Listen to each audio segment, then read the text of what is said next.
Hello Kerbonauts and welcome to my Let's Play series where we follow the history of spaceflight and have our own adventures in Kerbal Space Program. Today we're playing with the demo version of Kerbal Space Program so everyone can play along at home, but we'll use the full version of the game when our goals get a little more complex. We're continuing our adventure in the Soviet Union. The Soviets had cut off scientific ties to the West and intended to show that in the post-World War II world, the more technologically advanced you were, the more that was a sign that your ideology, in this case communism, was superior.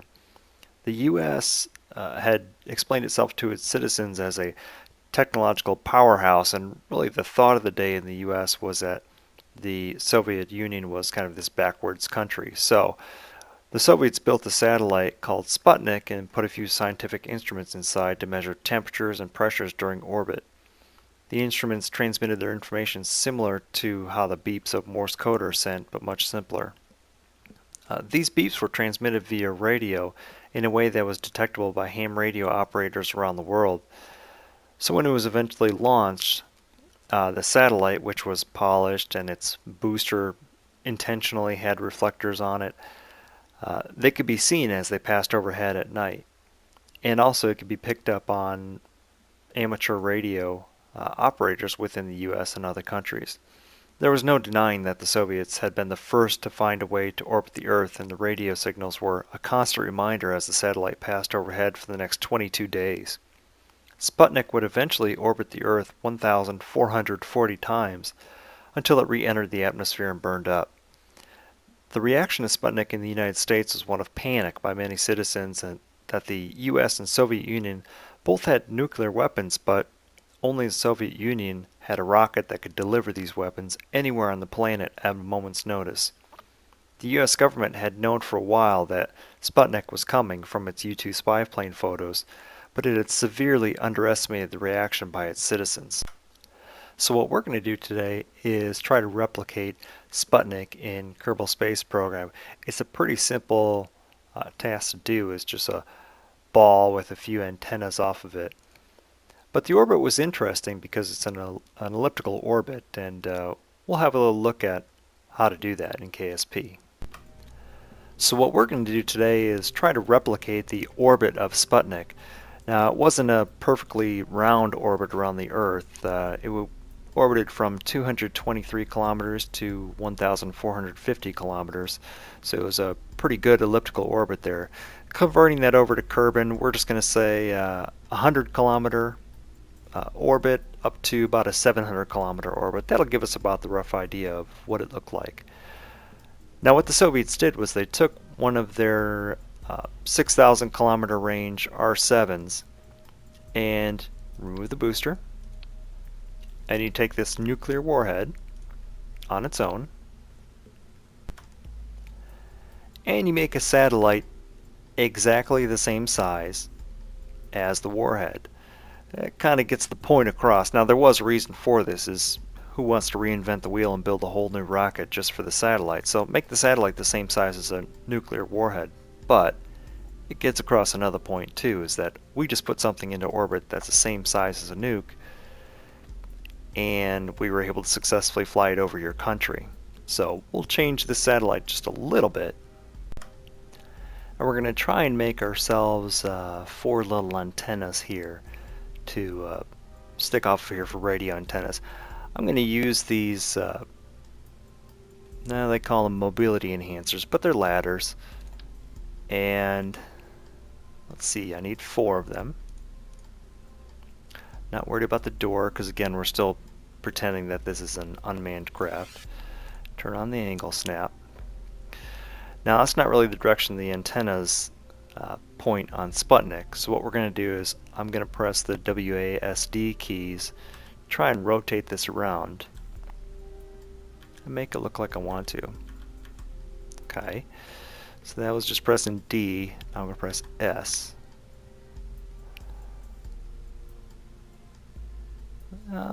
Close.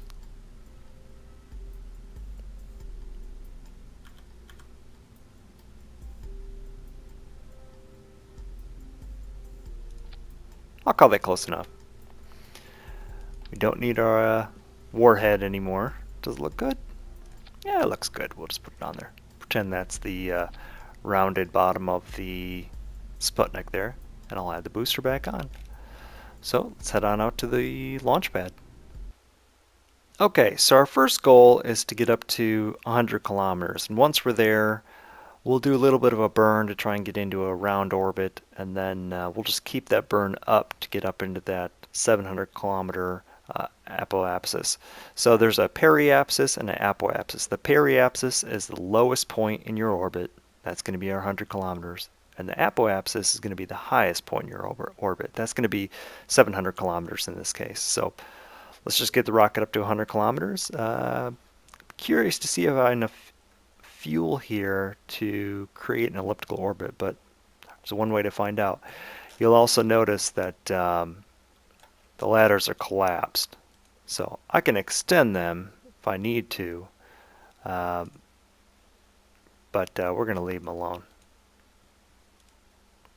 So I don't want that to necessarily be sticking out while I'm flying around, but you can see kind of what they're going to do. All right, put that away.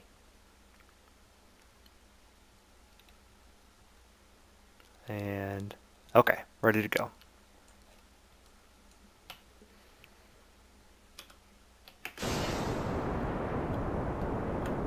Try to save as much fuel as I can. Again, that thick atmosphere down here, I don't necessarily need it. Need it at full throttle, because it's not doing any good anyway. Having it even near half throttle seems to be more than adequate. So we'll get up to the point where we're going to drop these side boosters, and we'll see what happens. Okay, so we can see that I already have some good horizontal movement going here. Because I was on a rotating planet when I took off, so it's kind of flinging me out towards the east. And we're done with that. And we're at about 24,000 kilometers now. I'm going to nose over. There's not that much air up here, so it really doesn't matter that I'm flying sideways at this point. And if I just lock that in to level, see how high it's going to go. Yeah, not quite. So what I'm going to do is I'm just going to control it from the wheel down here. Turn the SAS off. I do still want to be pitched up just a little bit. I'm going to throttle all the way up.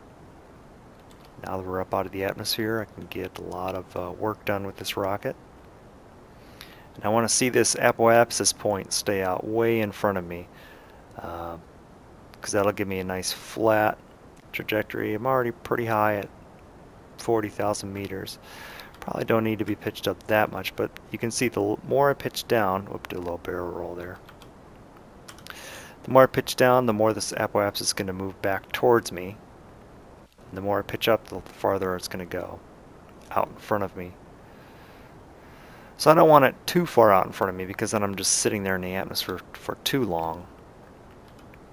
But I also don't want it behind me, because that means the highest point of my trajectory is already done. And that's bad, because it means I'm going down. Alright. Just kind of bring this out to, I'm going to start throttle back just a little bit. It's already out to 87,000. Nope, coming offline a little bit. And about 100,000 meters right there. So that's good. You can see I'm going to land out here, but if we come and check our fuel, oh, we've got good fuel. Great. So I forgot to hit the SAS here, so it didn't lock my position too well. I started wandering a little bit, but we're still in the atmosphere, but flying up at a really good rate. We've got the stars out.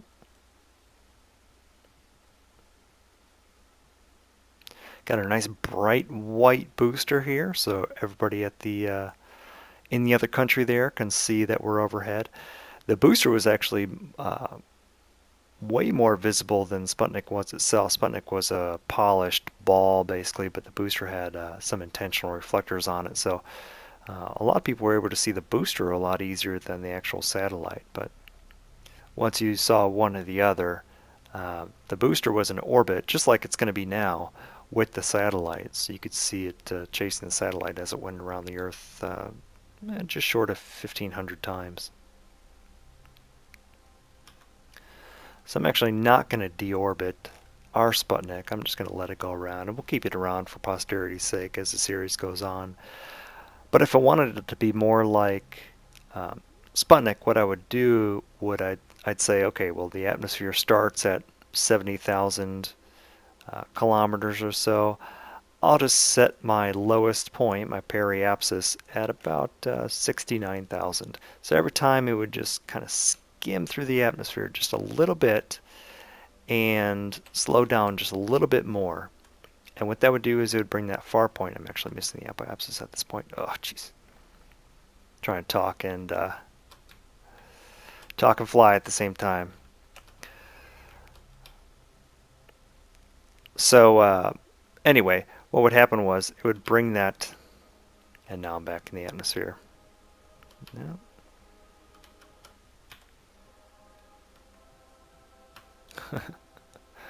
Okay. All right, try and talk and fly there, sorry. So we can see now, because I'm pitched up just a little bit, that point's coming back. I'm going to turn the throttle off. Yeah.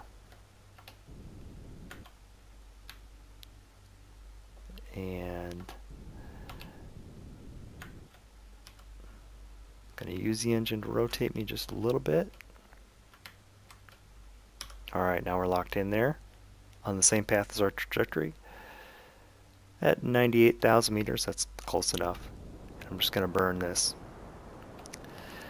And Sputnik went 7 times higher than its periapsis, so for us, it's going to be 100 to 700.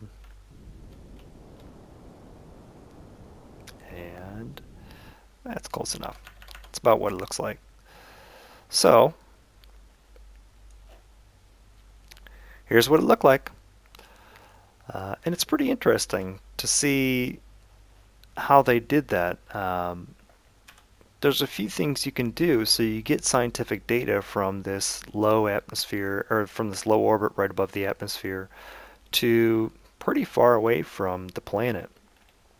But you also get a nice delay, because as you're slowing down coming up the top here, a lot of time passes and the Earth can revolve, and you can come see something that's pretty different on your second pass. So there are other ways to accomplish that, but it's pretty neat.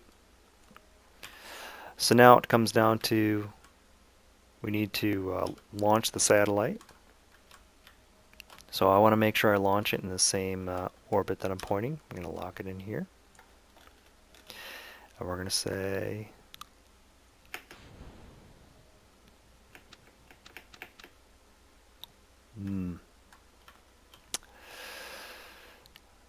So one thing I forgot, that these don't have the explosive bolts on them that help propel the satellite forward. Because this is my SAS module and not a decoupler. So I'll be right back. There's our troublemaker. Alright, well, you see why I made the mistake here. So if we come in and we say SAS module, that's this. It's not what we want. And then here's the decoupler.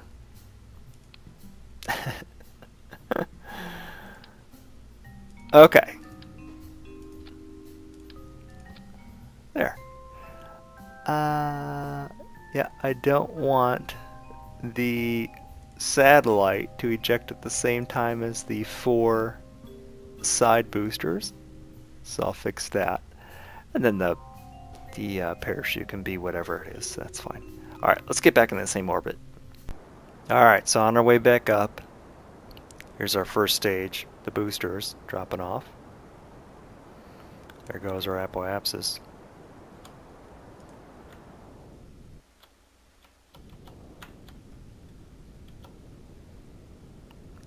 Looking really good. Nice and strong. And that's 100,000.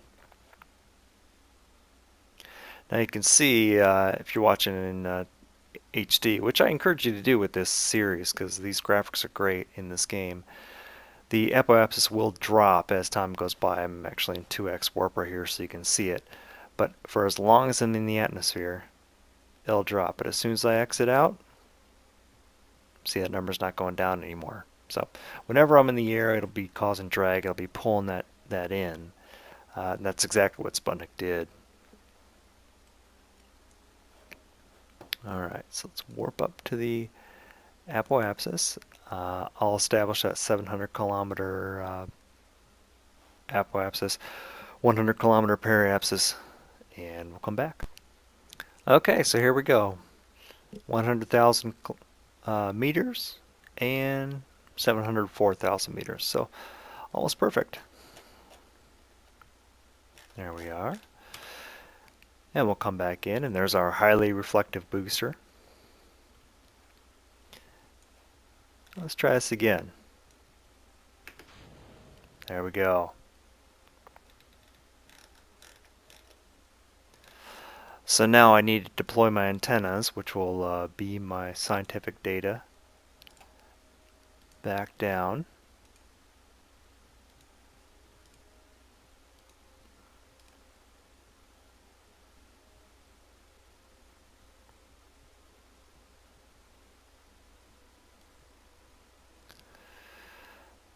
And there we go. So there's Sputnik I flying overhead.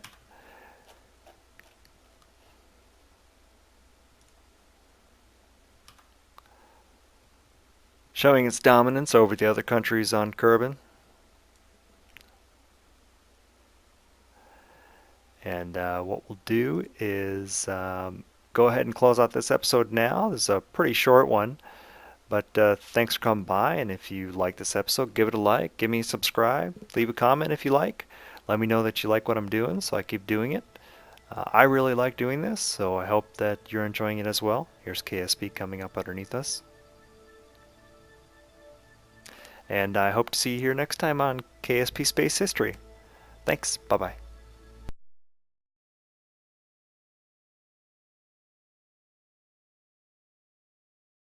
440 times until it re-entered the atmosphere and burned up.